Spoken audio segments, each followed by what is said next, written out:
The benzene molecule can be compared in some ways to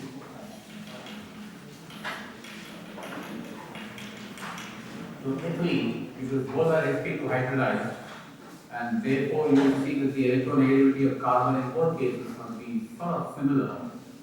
And since the electronegativity of this carbon is not expected to be very different, you would expect the chemical shift for this hydrogen to be approximately the same. But we know that's not the case.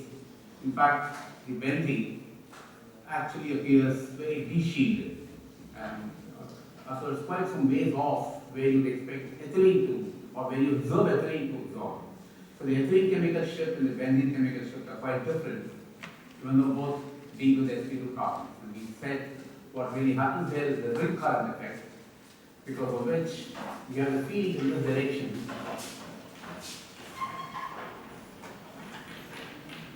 The benzene is oriented this way relative to the field. What do you think these pi electron clouds will do? They will try to circulate in such a way as to oppose the field that was placed in the molecule. Just like the sigma electrons, which is right next to these hydrogen atoms, they in fact circulate in such a way as to decrease the field, and we saw that. And that's the reason why the hydrogen is very close to a very strongly electron-rich region, then the proton gets shielded quite a bit. But if it is very close to a region which has been devoid of electrons, which is shunted out across the electron, then the hydrogen actually appears to be very de-shielded, appears at much lower fields. Likewise, if that's true for the sigma electrons, it should be even more true for the pi electrons. So every time you have a molecule with pi electrons in them, then these pi electrons can actually will also circulate in such a way as to oppose the field that you applied in the first place. So if you want to do this, then these pi electrons will actually circulate in such a way as to our field going in this direction. In other words, if you now apply the Lenz's law, if you want the field this way, the circulation must actually be in this direction, which would then mean that your lines of force going this way. So what does that mean really? That simply means that these protons are actually sitting in a region where the lines of force are basically going parallel to the field that you apply. Even though the ring current has actually decreased the field right here, in effect what it has done is on the periphery of the benzene molecule, the lines of force are actually reinforcing the applied field, and therefore you find that these protons are in some ways de-shielded. So they are therefore going to come at a chemical shift that is quite different from the ethylene proton. We also saw the case of, so this is something that you got to keep in mind. So if I have a benzene ring, this is what is going to happen. So you have the benzene ring sitting flat this way, these protons are de-shielded, and therefore their chemical shift is going to be quite some ways away from tetramethylsilane. So the closer you get to tetramethylsilane, the more shielded you are. So these protons will get quite far away from tetramethylsilane as a result of this de-shielding. If I had acetylene, what would happen? Again, these pi electrons will circulate in such a way as to oppose the field. And when they do that, what will happen? The field is in this direction, just like there. And what will happen to the lines of force? But what is now happening to the hydrogen here? What is it seeing really? It is seeing lines of force coming in this direction, which is opposite to the applied field. So it is just a question of where the proton is located in the molecule. In the case of benzene, it is sitting on the periphery, and it is sitting in regions where the lines of force are actually reinforcing the field you apply. In the case of acetylene, it is actually sitting in regions, although the lines of force are almost the same in both cases. It is just that in the case of acetylene, the protons are sitting in a place where the field is actually opposing the applied field. In the case of benzene, it is sitting in a region which is actually reinforcing the field that was applied in the first place. So here, so if I had the molecule, anything sitting in this region is going to be de-shielded. Anything that is going to be sitting in this region is going to be shielded. In the case of acetylene, that's what is happening. They are sitting in this region, and therefore these are the shielded regions. If there's something, let us say if I did some very complex chemistry, and I put a proton out here, which was bonded to this pi cloud, a pi proton pi interaction. I could do that. And the proton was now sitting over here. What do you think will happen to this proton? It will actually be d-shielded. So the whole question is, where is this proton sitting with respect to that molecule when these ring current effects are basically taking place? So that's the reason why you will find in this case it's a heavily de-shielded stuff, whereas in the case of acetylene, actually it is sort of pretty much shielded. And you would therefore find that had it not been for this ring current, there would have been a certain chemical shift. But because of this ring current, what happens to acetylene? It actually goes closer to tetramethylsilicate, whereas benzene goes away from tetramethylsilicate. So these are effects that you must keep in mind, simply because they will alter your chemical shifts somewhat differently from what you would otherwise expect had these ring currents not been there. So we saw that last time around. And keep this in mind because I could give you some molecules which will have these ring current effects, and then I will predict whether you will see shading or de-shading, and all you have to do is to see relative to that molecule where are these protons really sitting that I am talking about.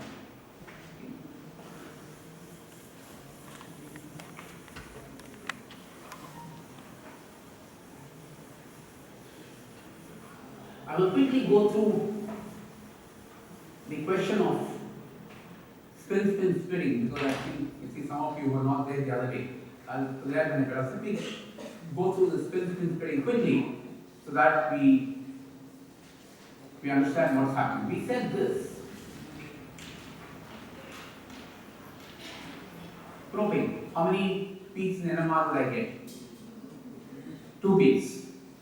One for these two, because both are identical, and one for this.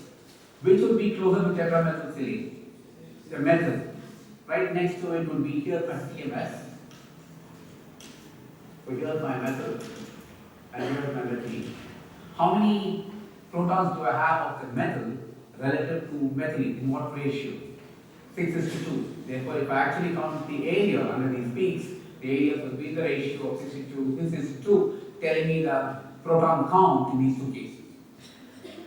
Into how many peaks will the methyl be split by? The methyl has 2 peaks, 2 protons as its neighbor, and therefore it must be split into 3 peaks in the ratio 1:2:1. And what will happen to the methylene peak, the CH2 peak? It will be split into 4 peaks in the ratio 1:3:3:1. And it is the total area under this and the total area under this, which will be in the ratio 6:2. Keep that in mind. We know that. But then I also told you how you can generate this from a tree diagram. Okay? Now let's, for the sake of the tree diagram, let me make a simpler.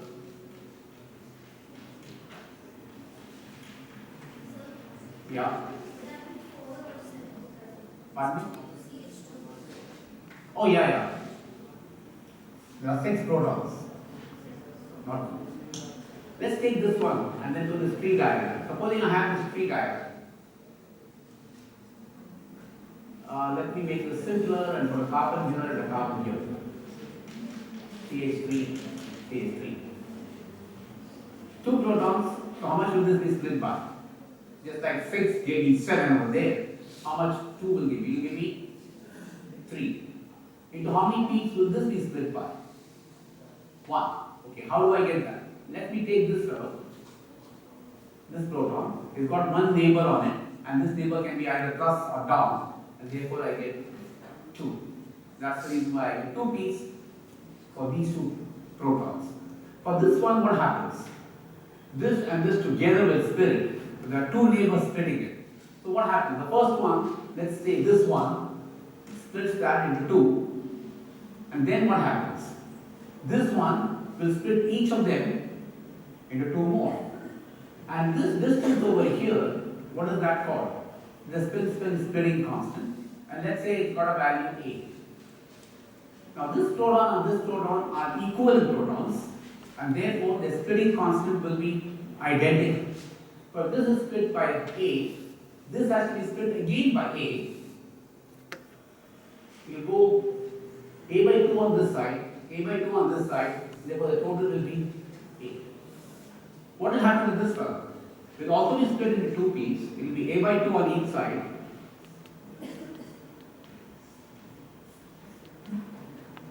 So these two peaks will actually merge one on top of the other, simply because this has to come A by 2 inwards, this has to go A by 2 inwards, and therefore these two will actually merge and be at the same place.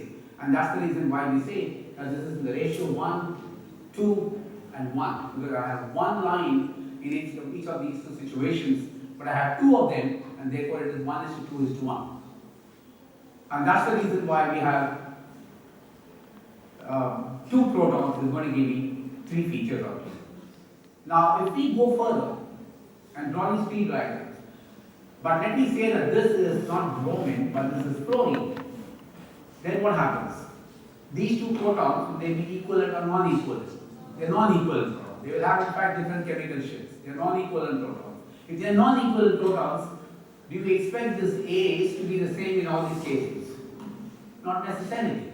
Mark my word, I'm saying not necessarily, because if there are situations in which they are non-equivalent protons or from strange region, they just accidentally happen to have the same coupling constant. And then of course you are sunk, because you keep thinking that must have non-equivalent protons and must get these extra peaks, but you don't. And then you have to recognize the fact that by some sheer accidental situations, the coupling constants are the same. I won't ask you any such thing. Wherever I give you examples, if they are non-equivalent protons, believe me, they will have unequal coupling constants. Situation will be simple. Like we have this. So let's say I take this, I split it into two, and that's A. Now this, we'll have to split each of these into two, but then it's not going to be A in that case, it's going to be something different. Let's say it's B. And let me also assume that B is less than A, meaning that will splits it much more than this will. In other words, the coupling of this with this is much stronger than the coupling of this with this. In which case, what happens to my tree diagram? This will have to be B. And you can see B is much smaller than A, which is the assumption I started off with, saying that the coupling of this with this proton is much weaker than the coupling of the other side. And then what happens here? B again. So as opposed to a previous structure that we got, in which it was 1:2:1, three peaks, now I don't get 1:2:1, I get 1:1:1:1, four peaks. And why did it happen? It simply happened because this was not equal to this. If this were to be equal to this, simple geometry tells you that this and this must actually coincide over here. But the fact is that this is not equal to this and this is smaller than this. And therefore you will find two lines here, and these two lines can't reach out and touch each other. And therefore you have four lines, and it turns out to be 1, 1, 1, 1. And how does the spectrum really look? The spectrum will really look like two on this side, two on this side, just like what you have over here. In which case, we then call this structure as a doublet of a doublet. I got a doublet first, and this doublet got split further into again another set of doublets. And therefore I call this as a doublet of doublets, and I get four peaks. So the tree diagram for equal protons is actually a special case of the same tree diagram, excepting that if these two are equal, these two start to coincide, and therefore I have 1:2:1. But if this is not equal to this, then of course I have a doublet of a doublet. So you got to keep this in mind when you are analyzing spectra. Am I dealing with equivalent protons, or am I dealing with non-equivalent protons? If it is non-equivalent protons, the coupling will be different. Therefore, you draw a tree diagram and ensure that you split them up accordingly. I think I gave you this example in the assignment set. Let's take an assignment.